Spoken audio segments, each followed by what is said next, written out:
Mark Coffey versus Flash Morgan Webster. Not interested. Okay. Kenny Williams versus Travis Banks. Still not interested. Okay. Nina Samuels versus Eyelid.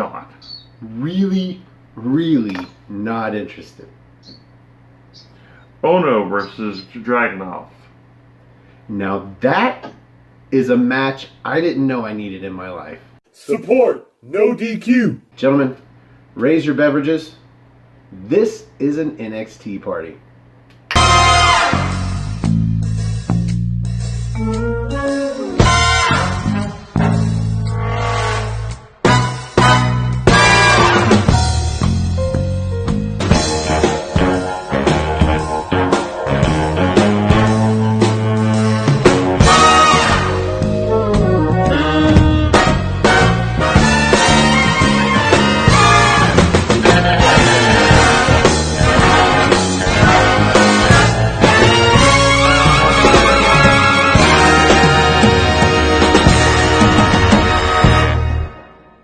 Welcome everybody to the NXT party for episode number 56 of NXT UK. I'm your host, the Rated R reviewer, Stephen Osborne, joined as always by the General Jerry Slaughter. Good morning, wrestling fans. And today we've got a couple of panelists up on the big screen. We've got the holiday Chris Mace. How are you doing, Chris?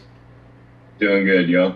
And we've got the Birdman of Boston, Owen Finch, up on the right. How are you doing, Owen? I'm doing very well. It's been a while since I've been on, so good to be back. Been very busy lately. I thought I wasn't going to get on because I literally got on the Skype call like the last second, but I'm happy to be on. Well, we had thought you went back to sleep, and at these hours of the morning, I do not blame you. I almost went to sleep tonight. I fell asleep a couple times on the line. I'm not gonna lie. 3 straight matches that were just nothing to me. Like, I was completely entertained for the entirety of it. And then the main event. Yeah. And thank God for this main event. This saved the whole show. But we will get to that. Let's start at the beginning. We've got Mark Coffey coming out with Wolfgang, which is weird. Now, a little confession, I am behind on my NXT UK. I didn't watch last week's episode. We were busy driving to Canada. Yep, Toronto. And so I didn't know this match had stipulations. Turns out, this match is one of 2. We're going to see the tag team partners of each of these teams go one-on-one. And in this case, we've got Wolfgang's tag team partner, Mark Coffey, versus Mark Andrews' tag team partner, Flash Morgan Webster. Yes. So they are actually accompanying them to the ring. It is normally Gallus' style to go back to the back instead of accompanying anybody to the, especially a one-on-one. Yeah. Joe Coffey goes out all the time and leaves Mark and Wolfgang on the stage to leave after he gets to the ring. So I understand now. And I think this is cool. I think this is a nifty way to get a tag team #1 contendership other than just a tag team match. Yes. But what did you think about the match, Jerry? The match itself, I could have done without. But that's only because I'm still not huge on Flash Morgan Webster. Like, he's a flash in the pan to me. He's a cool costume and that's it. He pretty much personifies a lot of what a lot of people don't like about wrestling now. A lot more of the acrobatics and everything. But whereas a lot of these other guys actually have impact, he really doesn't have much of anything going on. So I can't get behind him in any matches. But Mark Coffey always shows me like really cool power moves and or something different in each of his matches. So he is, to me, probably the blandest member of Gallus, but you're talking about Gallus, so yeah. Even the blandest member still looks good. Yeah, that's the thing. Like he's the morning blend of the Coffey brothers. So Flash Morgan Webster did get some offense in this match, but to me he looked weak for the entirety of it, and then wins with a fucking fruit roll-up. Yeah. But let's start with Owen, since it's been a while. Welcome back, by the way. What did you think about this opening match? It was all right, but I kind of agree with Jerry where, Flash Morgan Webster really hasn't done a lot for me. It's kind of a shame because I thought he would have been like one of the big stars of NXT UK, like when he got signed, because I saw him on 205 live right before the second tournament happened, and he looked very good. But yeah, here he didn't really look all that good. He also just came off an injury, so I don't know if he was just working over the wind rust. But yeah, I mean, this match was, all right. I had known this match was happening, but I didn't know they had to do 1 or 2 matches to qualify. That was news to me. I don't know if that was something they said last week and I just missed it. But yeah, Flash Morgan Webster wins, which I guess makes sense because you need to have a babyface tag team in that UK tag title match with, the Grizzled Young Veterans and Gallus. But I'd rather just see Gallus and Grizzled Young Veterans just go at it. I get why they don't want to do that because, it will kind of bury the tag teams, I guess. But and also it's in Coda where Mark Andrews is, and I think Mark Andrews deserves a spot on the show since, because I like him. But yeah. So what happens if Wolfgang beats Mandrews next week? They don't get in the match. Both of them they don't get in the match. They both have to win. Both of them have to win. Oh wait, so Gallus is already in the match. Yeah, it's Gallus versus them. And then, see, I missed all of this. Yeah, thank you guys. I'm sorry for looking stupid on my own show, but it's Gallus versus the Grizzled Young Veterans. But Mark Andrew and Flash Morgan Webster said they deserve to be in the match as well. So Johnny Satan sits Gallus set this up. Okay. Cool. But even so then, Mark Andrews totally has to win. Well, but here's the thing: if Wolfgang does beat Mark Andrew, that can easily set up for a Flash Morgan Webster heel turn, because he can say, "Look, I won my match. You didn't pick up the win for us. You screwed us out of a tag title match. I'm sick of this." Yeah, but how does that get either of them on the Cardiff card? It won't get him on the Cardiff card, but it could actually set him up for a dark match, like in W1 matches we get for that next week. I think this would be a really good opportunity for a tag team triple threat match.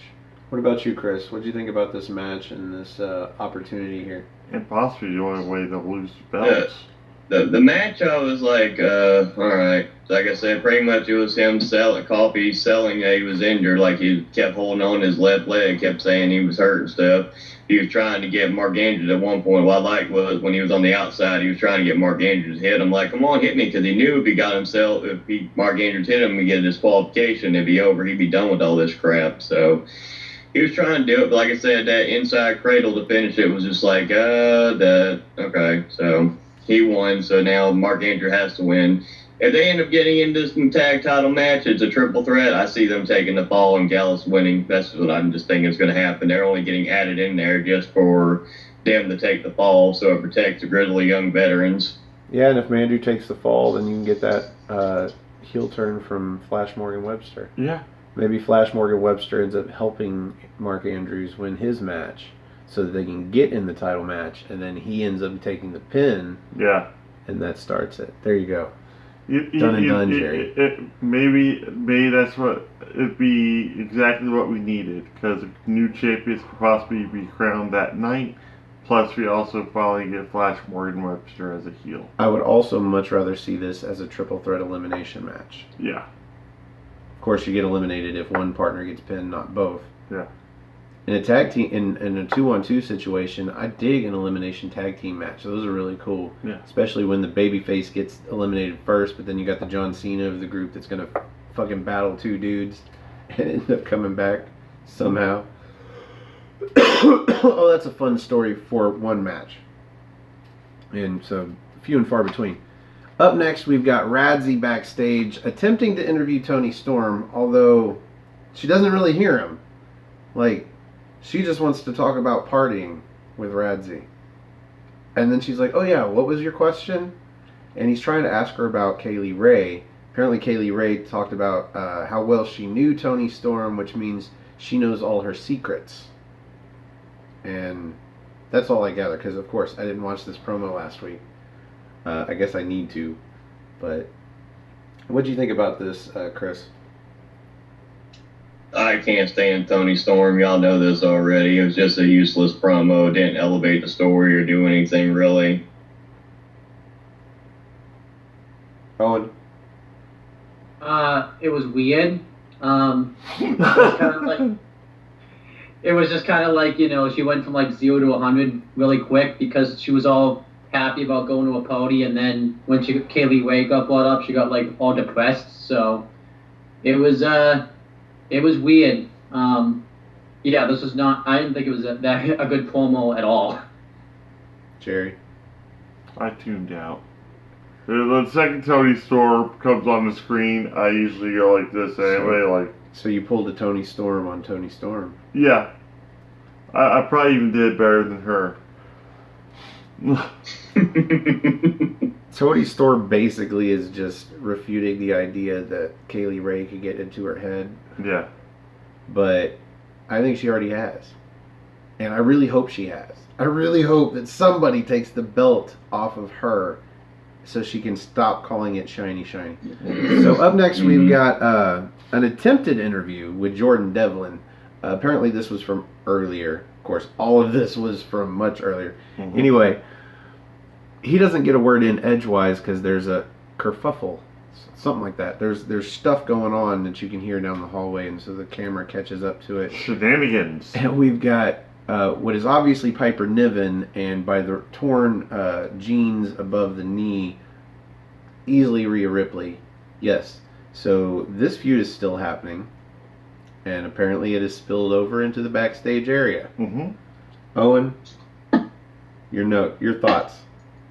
Yeah, I thought it was good. I thought it was a nice way to continue the feud. Feels like the feud's been going on like a long time. I think since WrestleMania, before WrestleMania week. Because I know they went to the WrestleMania Access shows and they were still feuding. So it seems like this feud's been going on a while. Too damn But I still thought it was a nice way to continue it. I'm guessing they're going to have a match at Cardiff. I think it's going to be a stipulation, but we kind of already have one on the show. But I feel like we need to have another one because, you know, this match should be like Falls Count Anywhere or something. But I enjoyed it. Chris? This is what they should have been doing from the beginning. Once Piper Niven debuted, they should have been going to here and planting the seeds and doing a lot more physically, trying to build up this matchup. And then they've already did the one match and Piper Niven won, so it's like, okay, I think she shouldn't have won. She hasn't been impressive in the ring since she's debuted in NXT UK. I haven't found any of her matches to be entertaining or interesting. So at this point, if you're going to put this match again, you got to have Ripley beat her this time around and just end this damn feud already. To me, Piper Niven is like you built a heavy-set female wrestler, you know, a monster female wrestler in a video game, and then gave her Dave Mastiff's moveset. Yeah. So you watch her matches, and it's almost like, I've seen all this before. Because you have. Because for the last, I don't know, how long has he been around? For the last probably 8 months, we've been watching Dave Mastiff do all of this shit. Mm-hmm. So I haven't been impressed either by Piper Niven, but I think it's because her and Rhea Ripley just are not capable of putting on a great match. No. Just their two styles and their two builds just don't allow for it. I've seen Piper Niven put on better matches, although not great, but better matches with other people.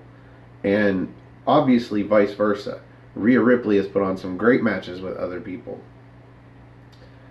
So I'm sad that this feud is continuing. Yes, Owen, this is a nice way to continue it if you want it to keep going. I do not. Jerry?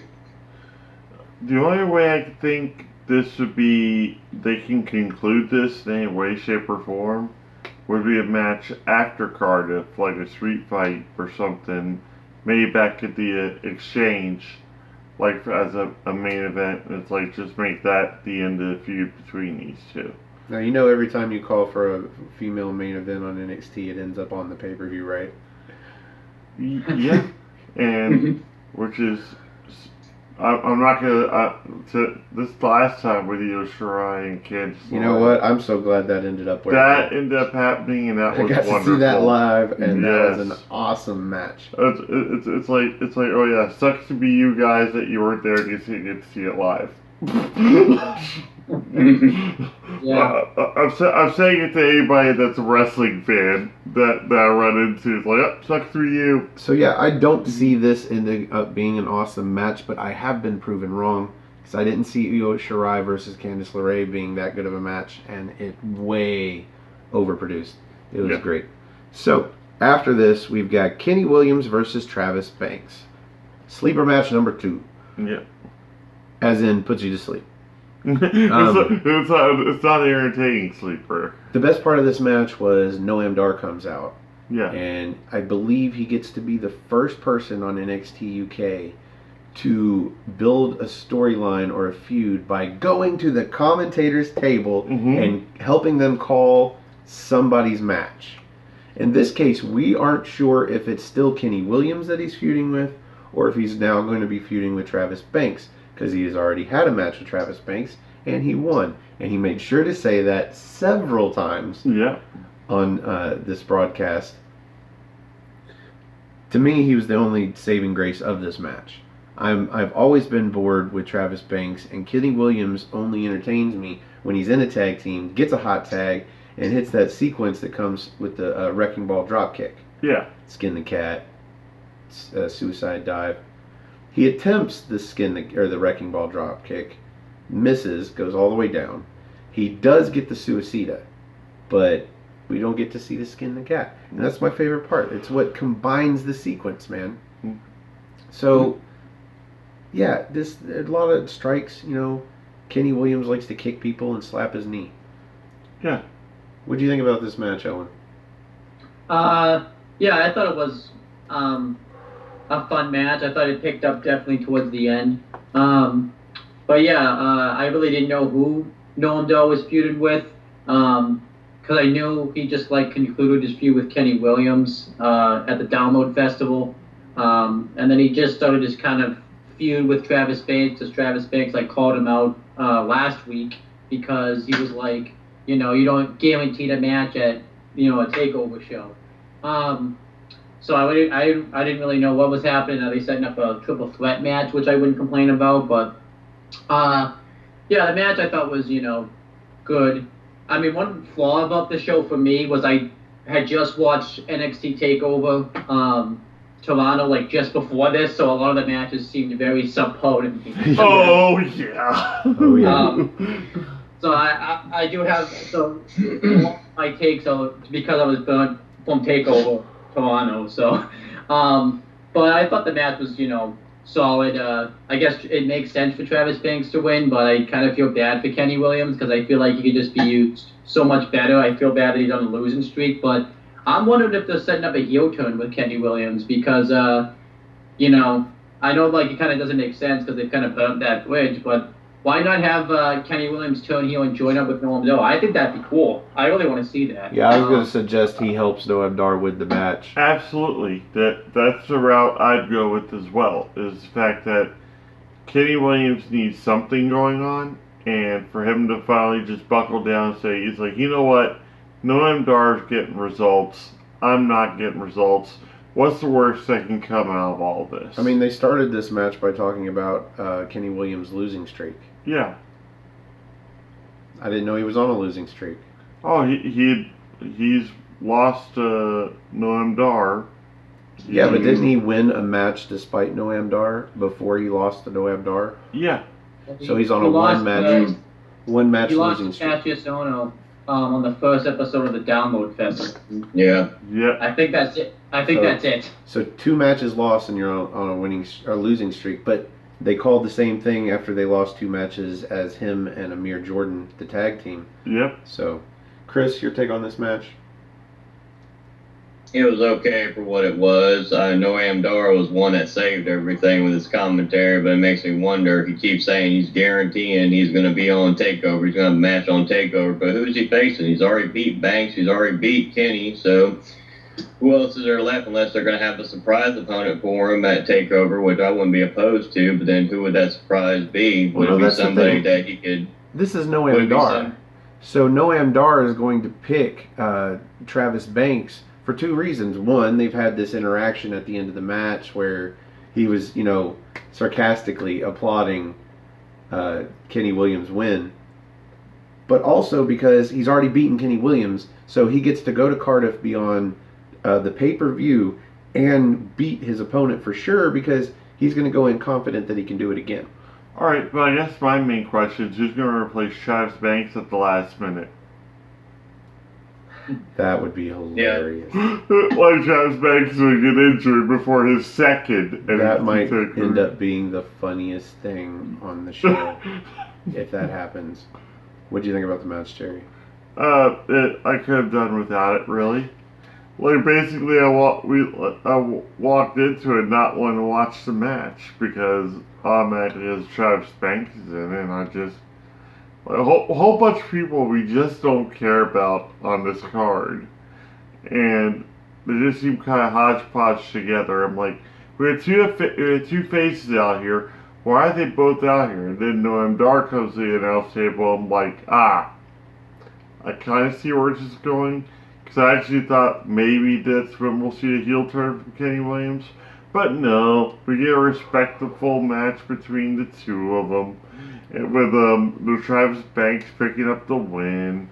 Yeah, he hits the slice of heaven off the road or off the corner. Yeah, right into the Kiwi killer. Kiwi Crusher. Kiwi Crusher. Kiwi Crusher. It was a little awkward setting it up, but he nailed it. Yeah, but at the same time, this match really didn't do anything except for set up for Am Dar to mockingly applaud Travis Banks as he came back up the ramp. So it sets up the match between Dar and Williams. Yeah. But like I said, who's gonna face you know what? Dar? Kenny Williams. So after this we've got Nina Samuels versus Eyelid. So we've got Nina Samuels who actively breaks the third wall because her character is she's an actress, but they don't specify stage, film, or television, and they don't even have commercials with her in it or nothing. Yeah. Nothing. She's just an actress. So I'm like, okay. So she's a wrestling actress. She actively breaks the third wall all the time. And then we've got Eyelid, who can't make up her goddamn mind whether she's a face or a heel. Awesome entrance. Screams awesome heel. Music. Screams heel. And awesome just ring presence as she comes in. Screams heel. Heel. But she's obviously a face at the same time. And it doesn't make sense. Owen, your thoughts on this match? Nothing really wrong with the match. I just forgot Eyelid existed, so when she came out, I was like, oh, he's still in the company. Apparently, too, they've had like two matches where Eyelid won. And I like how Nigel said, I think Eyelid needs this win a lot more. And like, yeah, because you've been doing nothing lately, so you definitely need the win more than Nina Samuels, because Nina Samuels at least showcased. I don't even remember the last time Eyelid was showcased. I think it was that NXTea UK Women's title match she had with Ripley. It was the last time she got like a big push. The match, nothing. I mean, it exceeded expectations because I didn't have a lot going in. I thought it was good. Nina Samuels won, but it was just filler. That's all it was. Yeah, I don't have any notes until the end. Was there any of this match that entertained you, Chris? Nope, just her Eyelid Dawn's entrance. That's the only thing that entertained me. After that bell rang, I was like, oh shit. And just my brain was like, and alright, good, let's get to the main event. It's like, and Eyelid will do this. Yeah. So Isla's in the rope, or Nina Samuels is in the ropes, and Isla's attacking her. I don't know if she's hitting her or what, but the ref backs her off of Samuels, who charges up and gets the cheap forearm to the face, and then puts her in the Nina Goroshi for the pinfall. Yeah. And the rest of the match, I really couldn't tell you what happened. It was not great. No. It was average. Middle of the road. Jerry, any notes? No. So, At this point, though, there's so much left of this show. I'm hoping that there's 2 matches left. We get a 5-match card, and the last 2 matches are going to be pretty damn good. Turns out we only have 1 match left, but we've got a few things to get through before we get there. Quite a few things. So we get a recap of Joe Coffey versus Dave Mastiff from last week, and thank God, because I didn't see this shit. Ended in a double countout.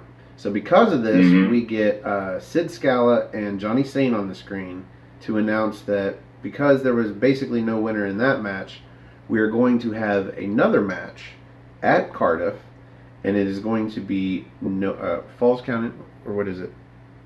Last Man Standing. Last Man Standing. Oh, that came out of nowhere. Yeah. Okay, cool. I'm down for that. A 10 count to keep your opponent down between those two. That'd be cool. So who wins? I'm going to go ahead and give the win to Mastiff, especially if they're still pushing towards Walter. Chris? I have to say Mastiff. He has to win if he's going to go after Walter. Yep. Owen? Excited for the match. I agree. I think Mastiff wins just because, you need to build up a credible opponent for Walter, and Mastiff definitely is it. I think I would love to see that matchup. Is there an echo in here? Well, the time-traveling echo, because I've been saying this for months. The thing is with Joe Coffey is, yeah, he's great, and if Gallus ends up pulling off the whole thing where they win the World Tag Team titles, and Joe Coffey gets back in the title hunt and beats Walter on his first try, that's something a little different too, but Mastiff looks like is the one they're going to push towards him because Mastiff is still undefeated. Now, speaking of Walter, after this we get a promo package. This is video of Walter training some wrestling students. And he is not just training these guys, he is abusing these guys. He's Cobra Kai-ing the fuck out of these people. He's trying to get him to quit. And he gets one guy, and he's having him hit him. Yeah. He's like, is that a hit? He chops dude and knocks him down to the floor, and dude just scampers away. So he picks out another guy, and he's like, you look a lot like Tyler Bate. He's like, I'm not Tyler Bate. But he doesn't look anything like Tyler Bate. Just starts railing his head, basically. Gets him on the ground, steps on his throat, and forces him to say that he is Tyler Bate. Like he should have been a black guy with a mustache. You look kind of like Tyler Bate. No, I don't. No, I don't. I loved this promo. I've never seen anything like this. I don't think I've ever seen a promo of a wrestler training students. I've seen students training with the training staff. Yeah. But a champ out there just actively training students. But in this case, he is. How does a heel train students and look like a heel? Yeah, you abuse them. Yeah. What do you think about all of this, Owen?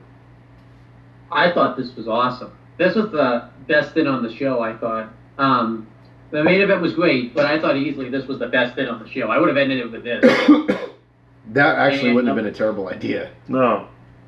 But I like too how the look of it and the cinematography and stuff was all gray and stuff too, and it was just really cool. Very dismal. And, it was a nice way to build up Tyler Bate versus Walter. Really show how Walter's the mean Brit, and I thoroughly enjoyed this. I kind of wondered if this was a little of a jab to build him up, and this was the stuff he was doing, the Performance Center, before which is why he got released. So, but I still thought this was quite fun. This was awesome. Chris? It did kind of give off that Matt Capitelli Hardcore Holly vibe from one of the first Tough Enoughs. Chris, sorry about that.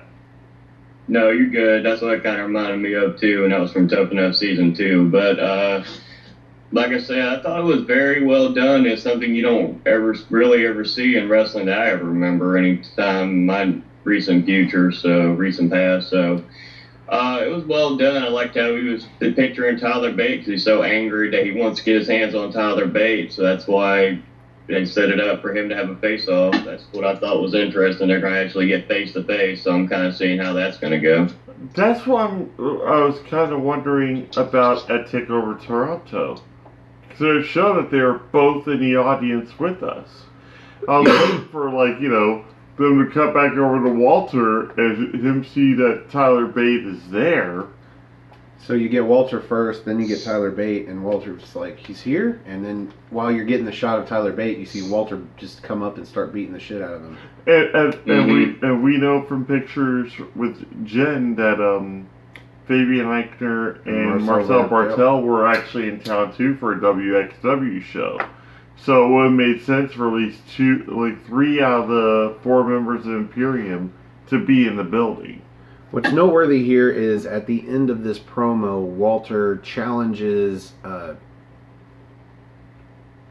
Tyler Bate? Yeah, that's the guy. Tyler Bate to meet him on NXT UK next week. And we are going to get that. There's like a graphic for it. They announced, yeah, he's going to be there. We're going to see a face-off or something. Yeah. Also next week, we are going to get The Hunt versus Imperium's Eichner and Bartel. Speaking of them. Yep. So I'm looking forward to that match. Well, I like anything Eichner and Bartel do. Yeah, they have great matches. Yes. And that brings us to the main event. Tonight, Cassius Ohno versus Ilya Dragunov did not have me, like, salivating in anticipation. I like the concept of the former hero versus the dragon. But at the same time, yeah, I was thinking, so Dragunov's going to beat Cassius Ohno now? What? Cassius Ohno to me has been slightly impressive in several random matches. Yeah. And Ilya Dragunov has been unimpressive in every match I've seen in thus far. Mm-hmm. I was not looking forward to this match. He's got cool in-ring presence, but that's about it. How was I to know this was going to be an awesome match? Like, awesome. This match took several things that I don't like in wrestling and put them together and turned it into something I do like. Yeah. 2 of those things were the wrestlers themselves. You know, before I break that down, let's start with Chris. What do you think about the main event? I was 1,000 times surprised of how much I liked this match. I was not planning for me to really like this match. I was about to just shit on this match before it even started, but actually it was a very damn good match. I was probably Dragunov's best match. I was about to call him Jericho again, but Dragunov's best match that I've seen him have so far. And Ohno, like I said, he had glimpses of the Ohno of old. So, I mean, it was really well done. My favorite spot was, I'm thinking he ain't going to be able to powerbomb Owen. I ain't no way he going, oh, shit, he actually powerbombed? Holy shit. But like I said, it was a clever way how Ohno was able to use the referee to distract Dragunov and be able to get the win. So, hey, I was impressed. And then I was shocked that Ohno actually won. I was thinking somehow Dragunov was going to pull it off, but nope, Ohno won. That was the more shocking thing to me, was he won the match. Yeah, that was pretty shocking. Your thoughts, Owen? I really enjoyed this match as well. I was kind of wondering how they were going to work, because a lot of Dragunov's moves are power moves, and Cassius Ohno's like, big and a big heavyweight. He's way bigger than him, so I didn't know if he was going to be able to do any of this stuff, but he did. And unpopular opinion, but lately, I really enjoyed Cassius Ohno's character in NXT UK, where he just thinks he's like the best UK wrestler out of everyone. He's just putting British Swan style match, but it actually makes sense. He hasn't exactly been proven wrong yet. No, he hasn't. And I kind of like too how he's contradicted himself by cheating in the matches. Like when he beat Gallagher, he beat him because the ref didn't see his foot on the ropes and things like that. Yeah, but it's not necessarily cheating. And in this match, he did some underhanded, like cowardly maybe, but he definitely heelish moves, but nothing illegal. Yeah. I think too, him beating NXT UK, when he was in NXT, he just felt like, a small fish in a big pond. But in NXT UK, he just works. I think even though NXT UK is still the same thing, but I feel like he just fits in NXT UK because he's different than everybody else. His gimmick really works, and I honestly think he's had the best WWE one of his career since he's come over to NXT UK. Well, he's American. He's taller. He's wider. Yeah. I mean, yeah, he's a big fish, literally, in a small across the across the pond. Yeah. Across the pond. Should have gotten that right the first time. I really enjoyed the match too. And since I just watched Takeover, he easily could have been on a Takeover code. One thing about Dragunov, he can definitely sell like that. When he took like that bump, like where he went neck first into the ropes, the dude can sell. So, but I'm surprised. I don't know if he had to sell for that one. That looked like some wicked whiplash. What he's talking about, this is my first notes.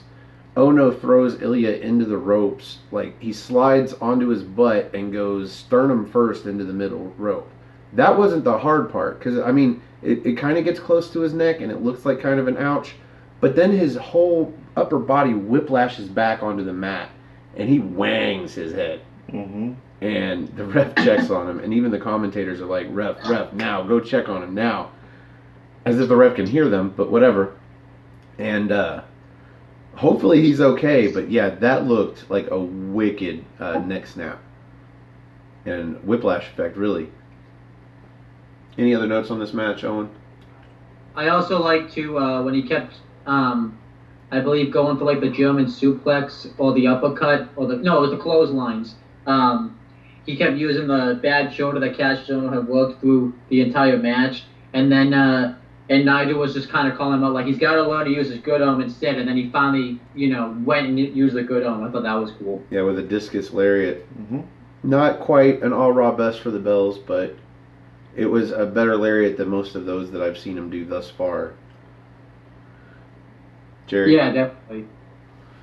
With anything Cassius Ono does lately, it actually feels like, granted he's, an egotistical bastard, but that's the role he's been playing since he was on the Indies as Chris Hero. He's been doing this stuff for years. He actually was under the tutelage of Johnny Saint for the longest time. And that's why he's integrated so well into NXT UK. I wouldn't be surprised if Saint was the one that said, it's like, you know what, guys, don't want to use Cassius Ono, right? We'll go ahead and bring him over here. We'll make him a star. You guys just watch. And sure enough, he has put on some fantastic matches. He's put on some awesome backstage spots. The whole breaking the shiny toys thing, that kind of fell flat. But now that he's just trying to show that he's the genius of pro wrestling, and he's backing it up at the same time, that's the best kind of heel for me. Especially like the ones that, say what they're going to do, and they actually go and do it, just to piss people off. And you get heel heat by telling the truth. Yes. So, speaking of him being a ring genius, one of the things that I went into this match disliking is chain wrestling. Yeah. At the beginning of a match, to warm it up. Seen it. All of this, I ain't seen before, ladies and gentlemen. The shit that Cassius Ono was doing to Dragunov's shoulder, like, some of those locks, I was just like, what? Like, what? Where the fuck? Like, and he was just dragging. Like, there was one spot where he drags him by his shoulder somehow to the corner, and then uses the corner, and then uses the other arm, comes through, pulling all of the tension on it, and then kicks him in the face. Like, this was great chain wrestling, interesting stuff. But he just keeps working that shoulder. Dragunov goes for what he calls the 6-1 lariat, and he didn't hit the first one. Again, Cassius Ono just kicks him in the face. Mm-hmm. He does hit the second one though. My problem with this is when he's supposed to sell his shoulder, he does it well, but then he hits all of these clotheslines. And yeah, Cassius Ono is a ring genius for going after Ilya Dragunov's right shoulder, because remember the comments we made on his first match. Nothing but lariats. All done with the right arm. He had been watching tapes. He had been watching, just doing his research on him. That's what makes him a genius. People are thinking he's, walking in with a game plan. Of course he's walking in with a game plan. At one point, he kicks Illya off the top rope, who lands his armpit over the bolt that holds the buckle. Yeah. Just genius shit. And then he goes outside with him, picks him up, and throws him face first into the fucking ring. Or no, he runs him, but slings him into the ring post. God damn. So, he rolls him back in the ring and hits him with a rolling elbow to the back of the head and gets the pinfall. Because that'll knock you out. Yeah. But yeah, just constant on the shoulder. And eventually he got the win. Because there were spots where Ilya had trouble. Eventually, like he went for the German suplex. Couldn't get it. Eventually gets it. And I'm like, his arm looks fine when he needs it to. Mm-hmm. Like that 6-1 lariat, he hits that with his right arm. Looked fine when he needed it to. But at least Cassius Ohno got the win, even though he kind of got no-sold on that arm a few times. But yeah, what a match. Yeah. I was extremely intrigued in that powerbomb spot. Like, I don't think he could have lifted him for a regular powerbomb. But they did it perfectly. Because he flips over Cassius Ohno and ends up in a position to powerbomb him off of the attempted superplex. Actually, I think he was going to go for that super cravat plex. Yeah. That would have been cool. I think we've already seen that, haven't we? Yes, off we the have. top rope. I think that was his last match. Anyway, he goes for that. I think he did to Travis Banks. Yeah, Ilya goes for that powerbomb, and then Cassius just looks at him like, "You're not pulling this off." To the point to where he just stands up on the ropes and loses his center of gravity, enough for Ilya to actually pick him up and powerbomb him. But yeah, I was highly impressed by this match. Any last notes before we rate this bitch? So that brings us to the... I was surprised Cassius Ohno actually went over. I was sitting here thinking that they were going to build up Ilya Dragunov and have him have an undefeated streak and eventually challenge Walter for the title. But that just went out the window right when Cassius Ohno won. Because I was very surprised. I don't know where they go from here now. Because I thought... I remember back in May after NXT TakeOver 25, or June actually, me and Noah fantasy booked the UK TakeOver Code of Code, and we put this match on there, and we were like, Ilya Dragunov easily is going to win. The match happened like a couple weeks earlier, and then the wrong guy won, but I'm honestly not mad that Cassius Ohno won. I don't know why, I'm just not. I thought it was just a really good match, and maybe this will go somewhere. Support, no DQ. Well, that brings us to the end of the main event. And here on the NXT Party, we like to rate the main event using good old-fashioned NXT. So, Owen, long-lost returning guest, we'll let you go first. Out of 5 spots of NXT, where do you rate this main event? So, I really enjoyed this match. I was kind of surprised I did, like I said, because I literally just finished NXT TakeOver Toronto, and I came off a lot of great matches there. And then I came onto this show, and none of the matches really stood on par with any of those matches. But then this match was like, this could be on a TakeOver. I would give it 4, but we have the War. Well, I'm going to knock it down a spot of T. A quarter spot. A quarter spot, just because we had just such kind of a weak show. I thought the show was kind of weak. That is wasn't allowed. anything bad, I guess, but I thought it was just filler. And I don't really think we should have like a filler show in between, because literally TakeOver's, next week. So I'm going to go 3 3/4 spots of T. Chris? I'm going to go for the 4. I thought this was one of the best Cassius Ohno matches for sure I've seen since way before he ever left Ring of Honor as Chris Hero. That's for damn sure. Dragunov had one of his best matches I've seen him have so far either, so I'm going to give it a 4.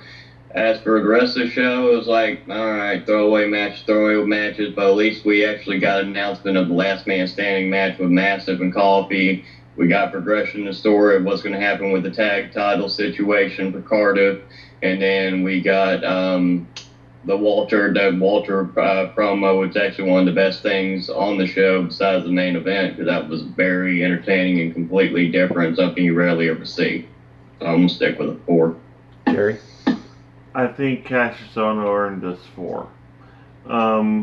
He's been doing this for a couple months now. He takes these superstars that we either are losing interest in or need to be put over in some way, shape, or form. Even if he beats them, he brings out the best of them in their matches as of late. His match with Webster, Mark Andrew. His match with Mark Andrew, I didn't expect a lot out of because you had more or less a super lightweight, and then you had him, kind of like almost like a super heavyweight. And then this match, which could have easily been a throwaway match, or just another squash match that he could have been jokingly part of, he turned into a legit match, and it was beautifully crafted and beautiful to watch. And I'm proud to say it, and I got my sticker now. You know. You can right, find it. Yeah, right here. Chris Hero. Chris Hero, right there. Yeah. Got that when I was in Toronto as well. But yeah, I was entertained by the match.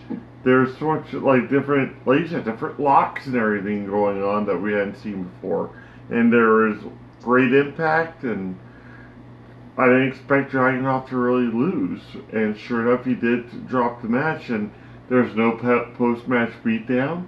It was almost like a sign of respect from Ono. It's like, okay, you brought the fight at least. You didn't win, but I can see where you're coming from.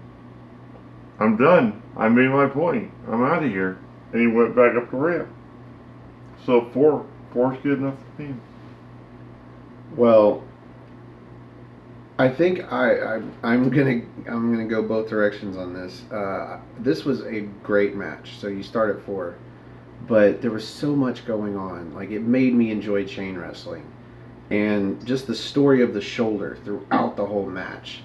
And Cassius Ono, let me tell you, we've been watching this guy since we started doing these shows go from not caring and being in terrible ring shape. This was a 16-minute match. Yes. And he looked good for the entirety of it, whether he was fighting off Dragunov or doing impossibly complex fucking ring holds. Like, just watch the match. Anyway, we've seen him finally get his passion for wrestling back and be entertaining in the ring. I've been waiting on an entertaining Dragunov match since he debuted. I'm going to go to 4 1/4 star and then bring it back a 1/4 star coming off of the back of a shitty show.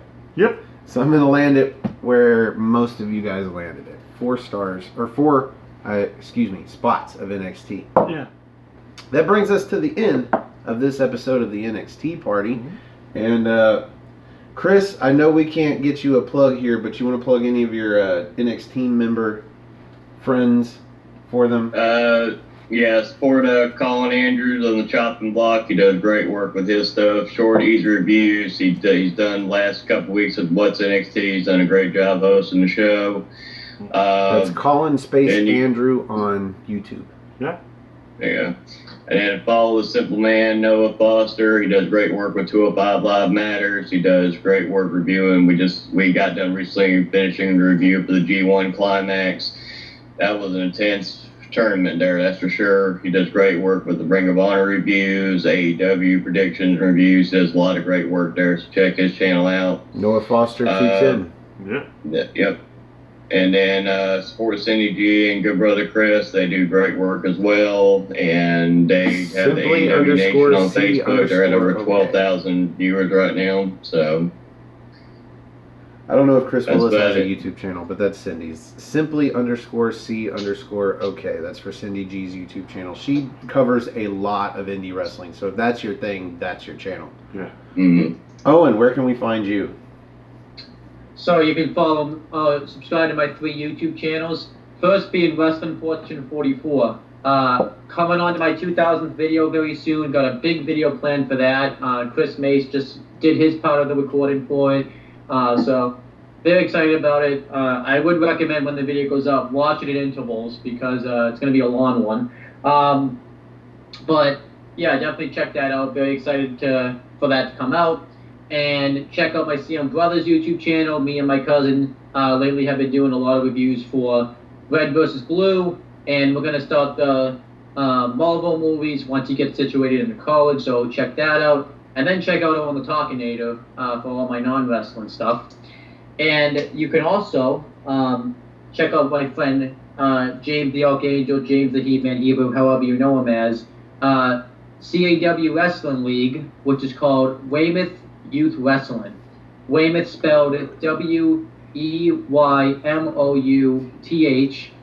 space youth spelled YOUTH, and then wrestling. You should know how to spell wrestling because you clicked on a wrestling video. So Yeah. and you can check out his other personal YouTube channel called James Hebrew. He's starting up Team Indie Force, where him and a group of his friends are going to review indie wrestling. So that being, ROH, and I guess basically all the indie wrestling they could probably find. So definitely check out all of that stuff.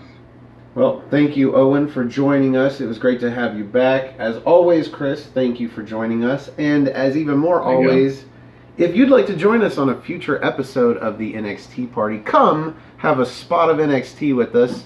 You can find me on Twitter. Go to nodq.com/Stefan. That's STEFAN.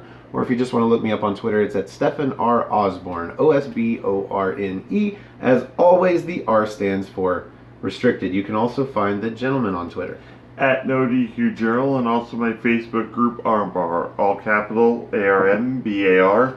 Exclamation point. And this is usually a part where I talk about memes and all discussions and whatnot, but I'm going to take the time to thank everyone and anyone that covered our asses while we were in Toronto. Yeah, absolutely. Colin and Chris, they did a great job, I think, impersonating us. They really caught our essence with your headband and my hair.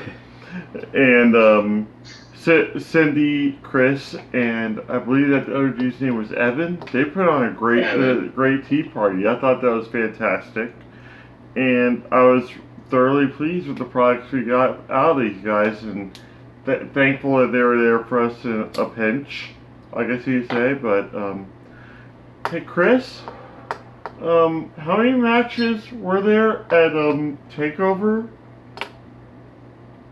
Yeah, how many of those did I, do right? But yeah, see, you did this. Jerry predicted more matches correctly than Chris did.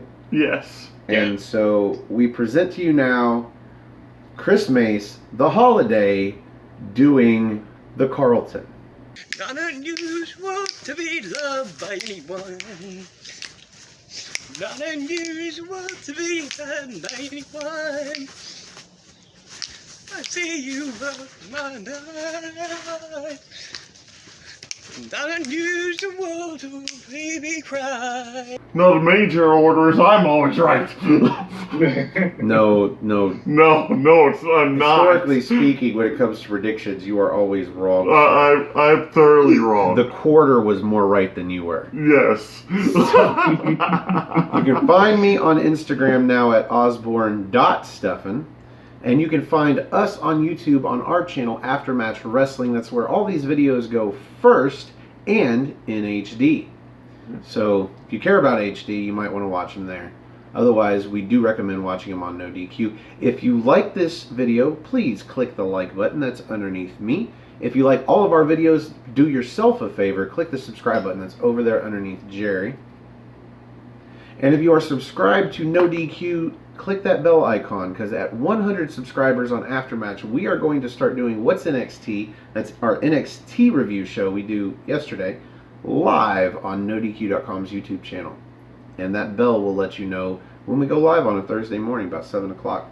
On a personal note, I want to thank Colin Andrew for filling in for me yesterday, because I had to stay at work late, and this show takes long enough as it is. An extra 90 minutes, nope. Can't do it. I needed sleep. So thank you, Colin, for filling in. And let's see. Find Aftermatch. All one word. AFTERMATCH. Aftermatch Wrestling. We They're also 2 do subscribers away from 100. Yep, we're so close. We were over 100, and then 4 people dropped, so we're thinking it was A troll. a troll. Ah, I applaud you, troll.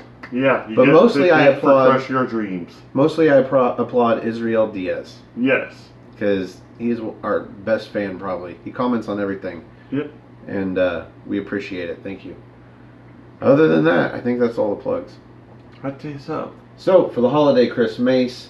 For the Birdman of Boston, Owen Finch. For the General Jerry Slaughter, I am the Wizard of NoDQ.com, Stephen Osborne. Thank you for having a spot of NXT with us, and we will see you in NXT time.